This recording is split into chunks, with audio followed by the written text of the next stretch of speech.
Hello everyone, welcome back to my YouTube channel. My name is Tushar Bharti. I hope you guys are doing well. So आज हम discuss करने वाले हैं दो question, but before that मैं आपको एक डेरिवेशन बताने वाला हूँ. आपको वो पता होगा बट फिर भी मैं डिस्कस करने वाला हूँ क्योंकि वो क्वेश्चंस करने में अभी काम आएंगे. तो अगर मैं वो डायरेक्टली लिखूँ तो हो सकता है बहुतों को समझ में नहीं आएगा. तो बेसिकली मैं अभी यहाँ डिफाइन करने वाला हूँ कि वर्क डन बाय स्प्रिंग क्या होता है. Work done by spring. Okay, तो लेट्स से कि अगर मैं मान लेता हूँ कि एक स्प्रिंग है जो कि अपने नेचुरल लेंथ से, इसकी ये नेचुरल लेंथ हो गई x1 लेंथ इलोंगेटेड है, ऑफ मास एम ब्लॉक से ये कनेक्टेड है और वो नेचुरल लेंथ से x1 डिस्टेंस इलोंगेटेड है. ठीक है, ये इसका इनिशियल पोजीशन हो गया. ठीक है, अब फाइनली मैं बोल रहा हूँ कि ये नेचुरल लेंथ से x1 से बढ़ के ये फर्दर और एक्सटेंड हो गई और इसकी अब डिस्टेंस जो है नेचुरल लेंथ से x2 हो गई. तो इस केस में ये इसका फाइनल स्टेट हो गया. तो वर्क डन बाय स्प्रिंग क्या होगा? तो बेसिकली यहाँ पे वर्क डन बाय स्प्रिंग होगा माइनस ऑफ हाफ के x2 square minus of x1 square. ये बहुतों को पता है but I want to derive it. Why? Because this you will know when I am going to discuss the question. वहाँ आपको confusion ना हो, इसीलिए मैं एक बार डिराइव करना चाहता हूँ. ओके, तो अब हम मान लेते हैं कि लेट्स से कि अगर मेरे पास ये स्प्रिंग है, ओके, और ये इसकी नेचुरल लेंथ है और ये यहाँ पे x1 इलोंगेटेड है. ठीक है, ये x1 इलोंगेटेड है और ये इनिशियल कंडीशन थी. ठीक है, अच्छा, अभी भी इस पर फोर्स लग रही होगी. अगर मैं बताऊं तो स्प्रिंग क्या होता है, रिस्टोरिंग इन नेचर होता है. वो हमेशा क्या करेगा, नेचुरल लेंथ की तरफ भागने का कोशिश करेगा. तो ये फोर्स इधर जा रही होगी. ठीक है, लेकिन मैंने इसका डिस्प्लेसमेंट किधर किया है, इधर किया. ठीक है, तो इसका मतलब फोर्स एंड डिस्प्लेसमेंट के बीच में एंगल कितना है, 180 डिग्री. ठीक है, फोर्स एंड, यहाँ मैं लिख देता हूँ. इस केस में जब मैं इसको स्प्रिंग को नेचुरल लेंथ से इधर लेके जा रहा था, तो जब ये x1 लेंथ खिंच गया तो ये हमेशा स्प्रिंग उस वक्त क्या कोशिश कर रहा था, नेचुरल लेंथ की तरफ आने का, रीस्टोरिंग इन नेचर. और इसका डिस्प्लेसमेंट इस डायरेक्शन में हो रहा था. This is the direction of displacement, right, direction of displacement. And ये जो है डायरेक्शन ऑफ फोर्स है. तो angle between force and displacement क्या हो गया, 180 डिग्री. और ये हमेशा रहेगा, not in this case. Even अगर आप कंप्रेस करोगे, जैसे मान लो कि अगर यहाँ पे पहले से नेचुरल लेंथ से स्प्रिंग, ये इसकी नेचुरल लेंथ थी और यहाँ पे ये इसकी यहाँ पे ब्लॉक है, राइट, और यहाँ पे इसका नेचुरल लेंथ है. ठीक है, ये नेचुरल लेंथ था लेकिन अब ये कंप्रेस कर दिया मैंने. ठीक है, कितना डिस्टेंस मैंने कंप्रेस किया, मान लेते हैं यही सेम x1.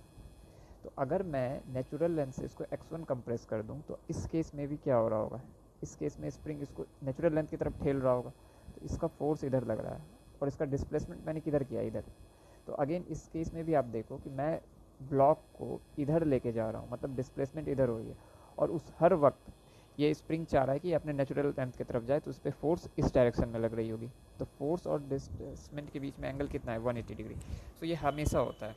ठीक है, इतना तक क्लियर है. अब मैं डेरिवेशन पे आता हूँ. ठीक है, तो अब अगर मान लेते हैं कि एक ब्लॉक है, ये यहाँ पे नेचुरल लेंथ पे, मैं एक्सटेंडेड केस का कर रहा हूँ. ठीक है, दोनों का लेकिन यहाँ से जो फार्मूला आएगा that will be a general formula. It is not going to only valid for elongation, not for compression. It is not going to be like that. It is a general formula, either there is a elongation or compression, that it is going to applicable for both. So मान लेते हैं कि मैं x distance पे जाके, ठीक है, ये हल्का सा ब्लॉक का एक dx लेंथ का मैंने इलोंगेशन किया. ठीक है, यहाँ पे ब्लॉक आ गई अभी. ठीक है, तो मैं क्या मान रहा हूँ, मैं ये एज्यूम कर रहा हूँ कि x डिस्टेंस पे जाके मैंने फर्दर हल्का सा dx का इलोंगेशन स्प्रिंग में दिया है. तो ये ब्लॉक m यहाँ आ गया अभी फ़िलहाल. ठीक है, तो इस केस में जब ये हल्का सा dx का डिस्प्लेसमेंट होगा या dx का इलोंगेशन स्प्रिंग में आएगा, तो वर्क डन बाय स्प्रिंग क्या हो जाएगा. आपको पता है कि वर्क डन बाय स्प्रिंग होता है f vector dot ds vector का इंटीग्रेशन, राइट. तो अगर मैं इसको ऐसे लिखूँ, mod f mod ds vector cos theta तो ये सही है, ठीक है। अब मैं मान लेता हूँ कि मॉड एफ, अभी मैं इस पर नहीं फोकस करता, मैं मान लेता हूँ कि ये मॉड डी एस मतलब कि मैग्नीट्यूड ऑफ डिस्प्लेसमेंट क्या होगा। मैं क्या बोला कि एक्स डिस्टेंस पे जाके मैंने हल्का सा डी एक्स इलोंगेशन किया है, तब उस केस में जब डी एक्स इलोंगेशन हुआ उस केस में वर्क डन बाय स्प्रिंग क्या होगा। तो उस वक्त क्या होगा अपना, अगर मैंने सिर्फ डी एक्स इलोंगेशन किया तो मेरा डिस्प्लेसमेंट क्या होगा, यहाँ पे छोटा सा होगा, डी एक्स कॉस थीटा। अच्छा, कॉस थीटा क्या होगा, एनी ऑफ द कंडीशन, मैंने क्या बताया कि फोर्स और डिस्प्लेसमेंट के बीच में एंगल कितना होगा 180। तो मैं इसको यहाँ पे लिख सकता हूँ mod F vector D x cos 180 degree. Cos 180 degree is -1, तो -1 को मैं बाहर लिख देता हूँ, तो ये आ गया ऐसा मॉड एफ डी एक्स, ठीक है। अच्छा, mod F vector work done by spring क्या होता है, work sorry force, force by spring क्या होता है, आपको आइडिया है, minus of K x, I think आपको ये पता होगा। फोर्स बाय स्प्रिंग जो होता है प्रोपोर्शनल टू एक्स होता है, जब हम ये प्रोपोर्शनलिटी हटाते हैं तो ये माइनस के ऑफ एक्स आता है, राइट। और ये क्यों आता है, क्योंकि कभी भी मैंने क्या बताया कि जब भी अगर आप ये स्प्रिंग कॉम्प्रेस्ड है, आप इधर इधर इधर की तरफ हमेशा स्प्रिंग फोर्स लगाएगा अपने नेचुरल लेंथ की तरफ, ठीक है, और डिस्प्लेसमेंट इधर हो रही है, तो हमेशा जो फोर्स है वो रिस्टोरिंग इन नेचर होती है, always towards the natural length. तो और इस केस में जब ये इलोंगेटेड है तो फोर्स किधर लग रही होगी, इस तरफ लग रही होगी, तो ये हम, और डिस्प्लेसमेंट किधर हुआ होगा इधर, तो ये F S equals to minus of K S होता है, तो मॉड ऑफ एफ एस क्या हो जाएगा के एक्स, ठीक है। तो मैं यहाँ पे के एक्स डी एक्स लिख सकता हूँ। अब मैं लिमिट की बात करता हूँ, ठीक है। तो मैं आपको इनिशियल कंडीशन क्या दिया था कि x1 से ये नेचुरल लेंथ क्या हो गया, x2 हो गया, तो लोअर लिमिट क्या हो गया x1, फाइनल लिमिट क्या हो गया x2, ठीक है। तो minus of K x D x का इंटीग्रेशन x²/2, ठीक है। आप ये लिमिट पुट कर दो x1 से x2, तो ये क्या हो जाएगा माइनस ऑफ 1/2 के x2² माइनस ऑफ x1²। ये वर्क डन बाय स्प्रिंग है, आइदर ये इलोंगेशन हो या कंप्रेशन हो, ये यही लगेगा, ठीक है। फाइनल ये क्या है, ये इनिशियल स्टेट का, ठीक है, उसका स्क्वायर, और ये इनिशियल का स्क्वायर, ठीक है। x2 जो है फाइनल है, x1 क्या था इनिशियल, ये आपको याद रखना है, ठीक है। तो अब मैं फिर से एक बार समराइज कर देता हूँ। सबसे पहले तो मैं ये बताता हूँ कि एफ एस जो होता है प्रोपोर्शनल टू एक्स होता है, तो अगर मैं प्रोपोर्शनलिटी कांस्टेंट हटाऊँ तो F S equals to minus of K X हो जाएगा, राइट, ठीक है। अब मैंने क्या किया, उसके बाद मैं बताया कि फोर्स और डिस्प्लेसमेंट के बीच में एंगल 180 डिग्री होती है। फिर मैंने डिराइव किया, मैंने कैसे डिराइव किया, वर्क डन क्या होता है integration of F dot D x, ठीक है। तो अब जो है यहाँ पे अगर मान लेते हैं कि x दूरी पे जाके dx का डिस्प्लेसमेंट हुआ है, ठीक है, f दूरी पे जाके dx का डिस्प्लेसमेंट हुआ है, तो इसका मतलब ये हुआ कि एक छोटा सा डिस्प्लेसमेंट हुआ है, तो इसका मतलब मैं ds की जगह पे मैं क्या dx लिख सकता हूँ, बिल्कुल लिख सकता हूँ, ठीक है। और मैं बता रखा हूँ कि फोर्स और डिस्प्लेसमेंट के बीच में एंगल कितना है cos 180 डिग्री, तो cos 180 डिग्री इज -1। अब मैं इस मॉड एफ का बात किया, तो मॉड एफ क्या है के एक्स, क्यों, क्योंकि एफ एस क्या है माइनस ऑफ के एक्स, तो मॉड एफ क्या हो जाएगा के एक्स। उसके बाद मैंने इंटीग्रेट कर दिया, तो मैंने इंटीग्रेट किया तो मुझे ये फार्मूला आ गया, ठीक है। तो बेसिकली ये फार्मूला होता है, आपको ये याद रखना है। मैंने बस ये किया कि मैं एक्स दूरी पे जाके हल्का सा छोटा सा मान लिया कि ये डी एक्स डिस्प्लेसमेंट है, उसके बाद मैंने वर्क डन बाय स्प्रिंग को निकाल दिया, एफ डॉट डी एस फॉर्मूले से इंटीग्रेट कर दिया, और मैंने लिमिट लगा दिया। इनिशियल में मुझे पता था कि x1 है, तो x1 लोअर लिमिट हो गई, x2 अपर लिमिट हो गई। आई होप आपको समझ में आया होगा। अब मैं चलता हूँ क्वेश्चन की तरफ। तो ये हमारा क्वेश्चन है जिसके लिए मैंने आपको ऊपर में डेरिवेशन बताया। तो ये क्वेश्चन है, a block of mass m is attached to two unstretched springs of spring constant k1 and k2. The block is displaced towards right through a distance x and is released. Find the speed of the block as it passes through the mean position shown. So this is the mean position. Okay, हमको बताना है, तो लेकिन initial condition इन्होंने very कर दिया। अभी ये बता रहे हैं कि मैंने पहले ये कंडीशन आपकी अभी इनिशियल हो गई। क्यों हो गई मैं बता रहा हूँ। पहले ब्लॉक आपका यहाँ था, ठीक है, लेकिन क्या बोला इसने बोला कि इसने एक्स लेंथ क्या कर दिया, कॉम्प्रेस कर दिया टूवर्ड्स द राइट। तो ये K2 है, ये K1 है, तो K1 क्या हो गया, मीन पोजीशन से कहाँ चला गया, मीन पोजीशन बोलो या नेचुरल लेंथ से बोलो, कहाँ चला गया, x length elongation, x elongation, ठीक है। और K2 क्या हो गया, मीन पोजीशन से एक्स कंप्रेशन में आ गया, ठीक है, एक्स कंप्रेस्ड हो गया, ठीक है, ये है, ठीक है। अब हमको ये इनिशियल कंडीशन है, ठीक है। अब ये बोल रहा है कि यहाँ से इस ब्लॉक को रिलीज़ किया, तो हमको बताना है कि जब ये फिर से मीन पोजीशन में आ जाए, मतलब कि ये वाले पोजीशन में आ जाए, तो उस वक्त उसकी वेलोसिटी क्या होगी। तो स्प्रिंग का जो होता है क्या होता है, नेचर रीस्टोरिंग होता है। तो ये जब यहाँ आ जाएगा तो ये स्प्रिंग कॉन्टीन्यूस इसको इधर फोर्स लगा रहा होगा, ये इधर अपने नेचुरल लेंथ की तरफ आना चाह रहा होगा, ठीक है। और ये स्प्रिंग भी जो इलोंगेटेड स्प्रिंग है, ये भी इसको चाह रहा होगा कि हाँ तुम भी इधर पीछे आओ, अपने नेचुरल लेंथ पे आओ। तो K2 स्प्रिंग भी इसको इधर की तरफ ठेल रही होगी और K1 स्प्रिंग भी इसको नेचुरल लेंथ की तरफ खींच रही होगी। तो ये जब यहाँ पे आ जाएगा इस मीन पोजीशन पे, तो मैं मानता हूँ कि उसकी स्पीड v होगी, ठीक है। तो और बोला गया कि ये इस पोजीशन से, इनिशियल पोजीशन जो मैं बताया कि जब ये यहाँ x इलोंगेशन और x कंप्रेशन आ गई K2 और K1 में, वहाँ से ये रिलीज़ किया गया। तो इसका मतलब काइनेटिक एनर्जी इनिशियल ज़ीरो है। क्यों? क्योंकि ये रिलीज़ बोल रहा है। इट मीन्स कि जब मैं इसको x राइट साइड में इस K2 को कंप्रेस और K1 को इलोंगेट कर दिया, तब मैं जाके इस सिस्टम को छोड़ रहा हूँ। इसका मतलब कि इनिशियल काइनेटिक एनर्जी जीरो है। अब ये अपने मीन पोजीशन की तरफ आ रही है और उस वक्त उसका स्पीड को मैंने v एज्यूम कर रखा है। यहाँ तक क्लियर है, ठीक है। तो अब अगर जब ये मीन पोजीशन पे आ जाएगा तो K1 क्या हो जाएगा, K1 x इलोंगेशन से उल्टा हो गया, ठीक है। यहाँ देखो K1 x इलोंगेशन से मीन पोजीशन की तरफ आ गया, ठीक है। तो मीन पोजीशन पे आ गया, तो इसका मतलब इसका x1 क्या था, x1 x था, x2 क्या हो गया, ज़ीरो, नेचुरल लेंथ पे आ जाने के बाद ज़ीरो। और K2 के केस में क्या हुआ, x कंप्रेशन था, ठीक है, x कंप्रेशन था, वहाँ से वो मीन पोजीशन पे आ गया, ठीक है। तो इसका x1 क्या था, x कंप्रेशन था, और x2 क्या हो जाएगा, जीरो। मैं क्यों पहले लिख रहा हूँ मैं बता रहा हूँ।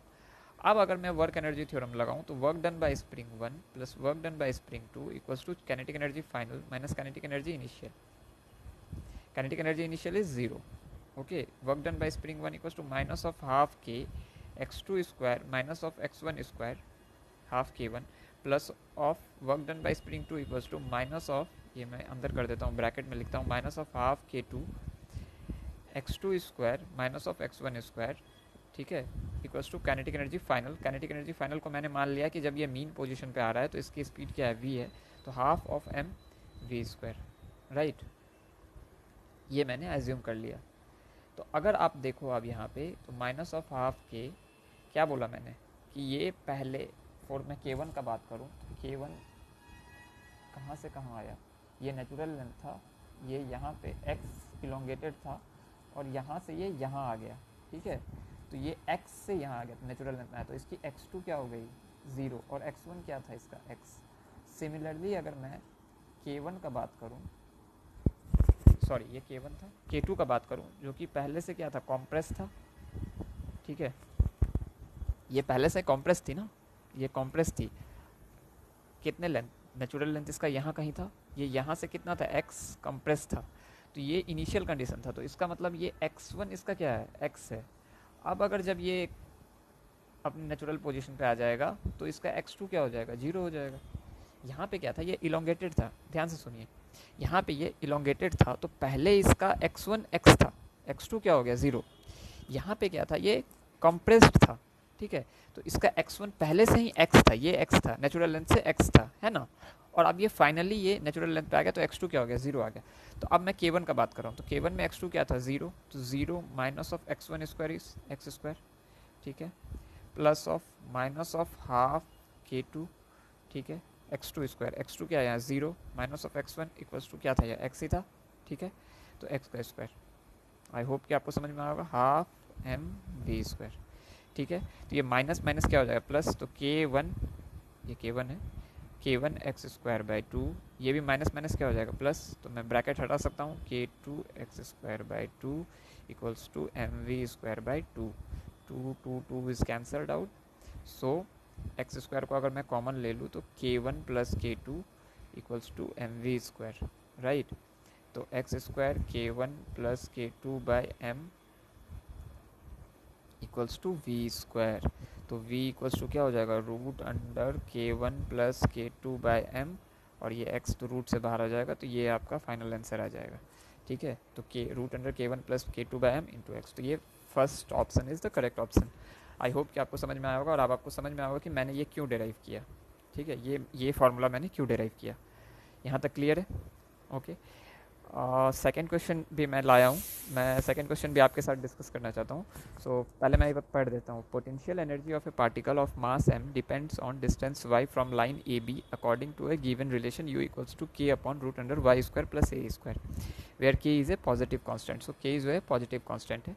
ए particle of mass m is projected from y equals to √3a, y जो है ये है, towards line A B perpendicular to it.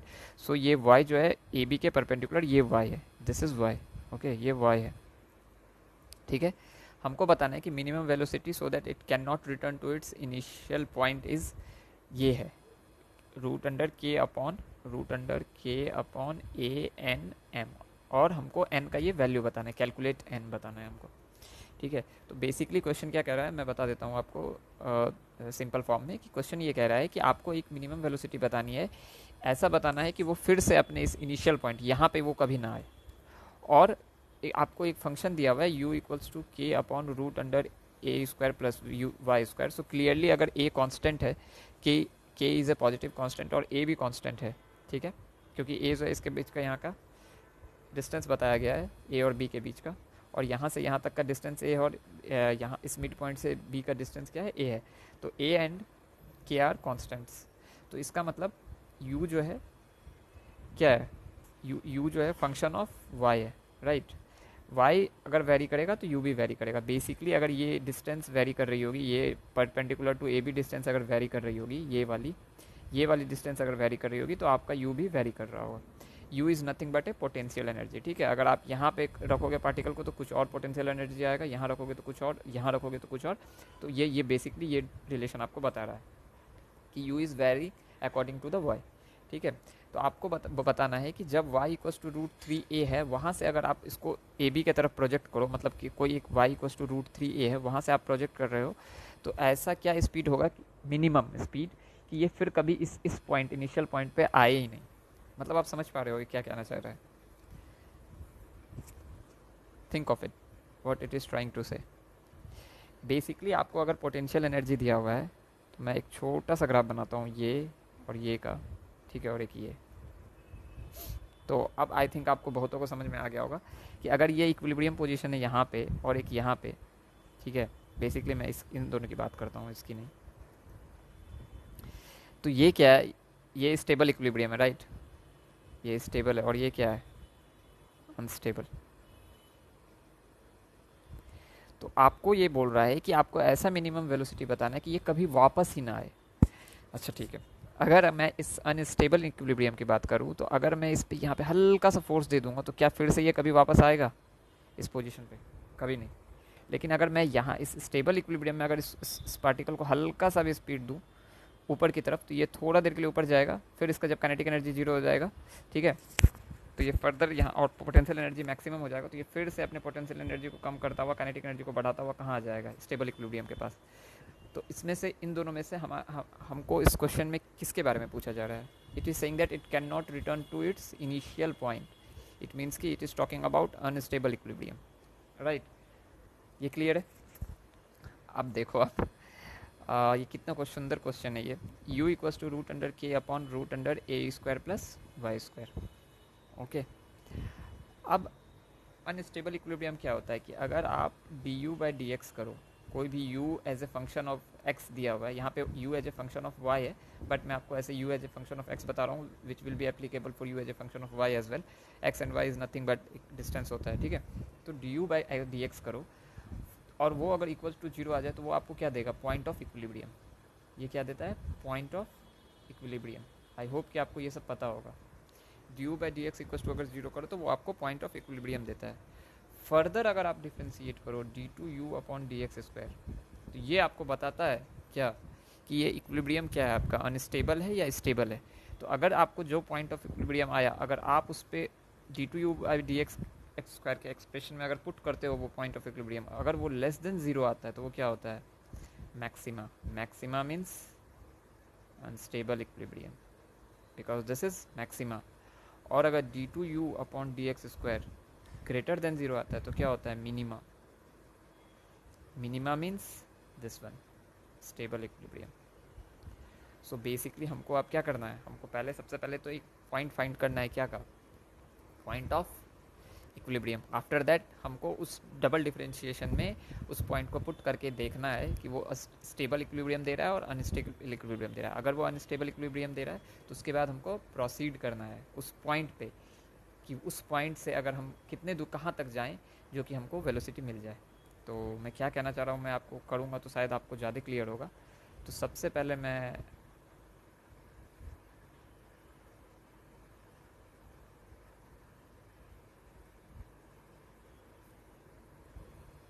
Oh yes, सबसे पहले मैं इसको डिफ्रेंशिएट करता हूँ। तो u equals to k upon root under a square plus y square. Okay, now d u by d y equals to, मैं इसको सबसे पहले k a square plus y square की पावर -1/2 लिख लेता हूँ। ठीक है, तो ये minus of k by two a square plus y square -1/2 का डिफ्रेंसिएशन ये -3/2 और y square 2y। I don't know आप कितने को आप आता है ये डिफ्रेंशिएशन और नॉट। अगर आपको नहीं आता तो आप बेसिक मैथ्स में जाके सीख सकते हो। ए स्क्वायर प्लस वाई स्क्वायर की पावर -3/2, बट मैं ये एज्यूम करके चल रहा हूँ कि आपको ये आता है। ठीक है, d u by d y ये हो गया। ठीक है, ये expression is never going to be zero because ये हमेशा पॉजिटिव होगा। तो y इक्वल्स टू ज़ीरो पे ही मुझे ये d u by d y zero मिल रहा है। क्लियरली एक्सप्रेशन से ये विजिबल है, आप देख सकते हो कि अगर मैं ये y ज़ीरो पुट कर दूँ तो ये ज़ीरो हो जाएगा। ठीक है, बट मेरे को ऐसा कोई भी y नहीं यहाँ मैं नहीं पुट कर सकता कि ये एक्सप्रेशन जीरो बना सके। क्यों? क्योंकि ये हमेशा पॉजिटिव रहेगा। ठीक है, तो सिर्फ y equals to zero is the position of y equals to 0 is the only point which is going to give me the point of equilibrium. So y equals to 0 point of equilibrium है। अब ये कौन सा equilibrium है मुझे नहीं पता, मैं ये पुट करूँगा किस में, डबल डिफ्रेंशिएशन में। तो d two u upon d y square, further मैं इस एक्सप्रेशन को डिफ्रेंशिएट कर रहा हूँ। ठीक है, तो अब मैं अगर डिफ्रेंशिएट करूँ, मैं चेन रूल लगा रहा हूँ, तो minus of k a square plus y square की पावर -3/2। फर्दर मैं इसको अब यहाँ पे डिफ्रेंशिएट करूँगा तो ये -ky रह जाएगा। अब मैं इस एक्सप्रेशन को डिफ्रेंशिएट करूँगा तो ये -3/2 नीचे आ गया, ए स्क्वायर प्लस वाई स्क्वायर -3/2 -5/2 और ये माइनस ये 2 है। ठीक है, तो मैं पहले इसको सिंप्लीफाई कर देता हूँ। A square plus y square की पावर -3/2 माइनस ऑफ या माइनस माइनस प्लस लिख सकते हैं अपन, k y into 3/2 into 2y into a square plus y square की power -5/2। 2 is cancel out. Now we can write it as minus of k a square plus y square की power -3/2 plus of k y square 3ky square into a square plus y square की power -5/2। अब मैं इसमें zero put करूँगा तो ये expression directly zero हो जाएगा क्योंकि y इसको ज़ीरो बना देगा। इसमें अगर मैं पुट करूँ तो ये वाला एक्सप्रेशन ज़ीरो हो जाएगा, तो ये क्या बच जाएगा, d two u upon d y square. जब मैं इसमें y equals to zero put करूँगा तो ये minus of k a square की पावर -3/2। इट मीन्स कि दिस फंक्शन इज़ ऑल, ये एक्सप्रेशन तो हमेशा पॉजिटिव होगा। ठीक है, लेकिन के भी पॉजिटिव है तो ये क्या हो जाएगा, हमेशा निगेटिव। तो ये पूरा expression always less than zero है। तो d two u upon d y square जो है लेस देन ज़ीरो है। इट मीन्स कि ये y इक्वल्स टू ज़ीरो पे क्या है, ये अनस्टेबल इक्विलिब्रियम है, क्योंकि ये y इक्वल्स टू ज़ीरो जो है पॉइंट ऑफ मैक्सिमा है। ठीक है, y इक्वल्स टू ज़ीरो जो है पॉइंट ऑफ मैक्सिमा है। तो y इक्वल्स टू ज़ीरो पे हम मुझे पता चल गया है कि ये पॉइंट ऑफ इक्विलिब्रियम है। कैसा इक्विलिब्रियम है, अनस्टेबल इक्विलिब्रियम है। ओके, तो इसका मतलब कि अगर ये y, मैं एक हल्का सा ऐसा वेलोसिटी दूं कि पार्टिकल अगर यहाँ आ जाए तो इसके बाद तो ये हल्का सा इधर जैसे जाएगा, ये कभी भी अपने पोजीशन पे वापस नहीं आएगा। राइट, यस, ये कहना चाह रहा है। ठीक है, ये कहना चाह रहा है। तो y इक्वल्स टू ज़ीरो, अगर मैं इस ग्राफ को बात, इस डायग्राम का बात करूँ तो फिर से अब क्वेश्चन पे आते हैं। अगर मैं इस डायग्राम का बात करूँ, ये यहाँ है। ठीक है, यहाँ से यहाँ a है, यहाँ से यहाँ ए है, ये कुछ वाई है, यहाँ पे पार्टिकल एम है, तो वाई इक्वल्स टू 0 क्या है, ये होगा यहाँ पे। मतलब कि ये जो पॉइंट है, this point is this point is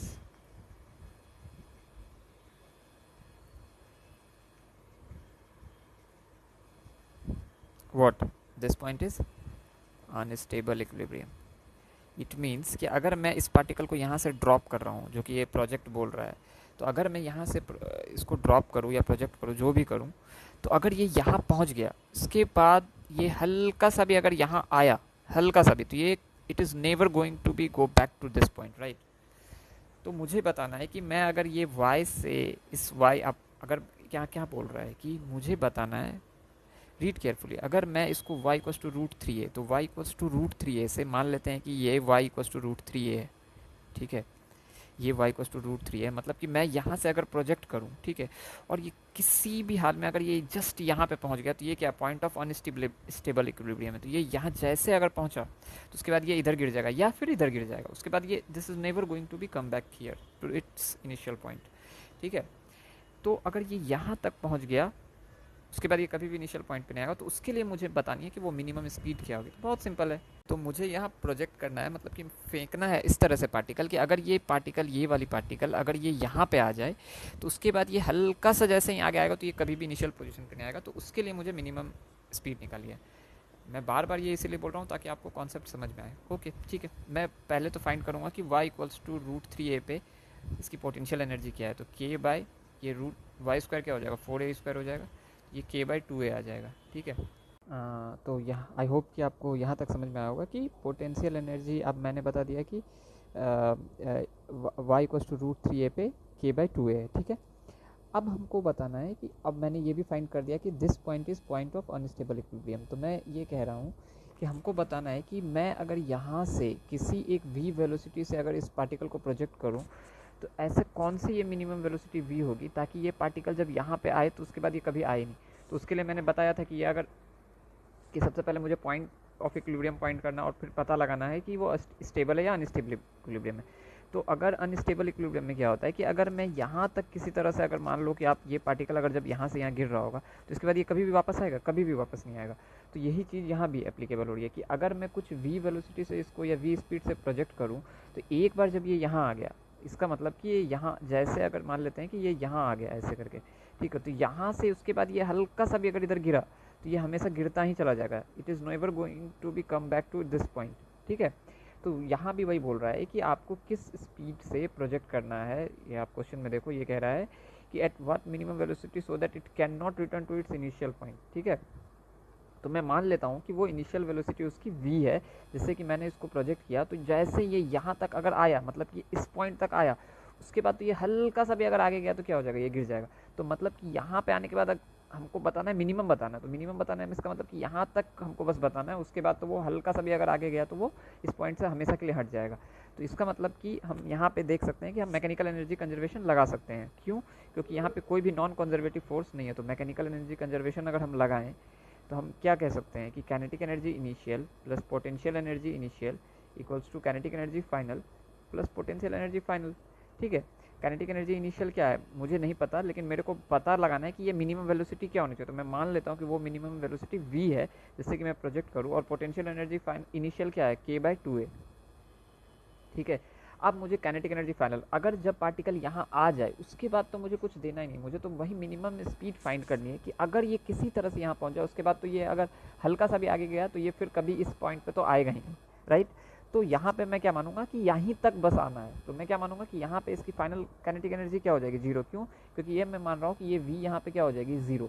क्यों? क्योंकि अगर ये सिर्फ यहाँ तक भी बस पहुँचा, उसके बाद तो ये अपने आप आगे आ जाएगा और ये कभी भी यहाँ नहीं आएगा।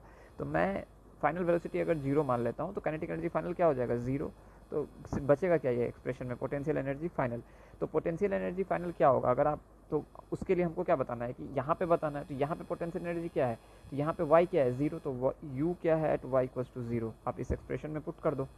तो u क्या है at y equals to 0, k/√a² equals to nothing but k/a।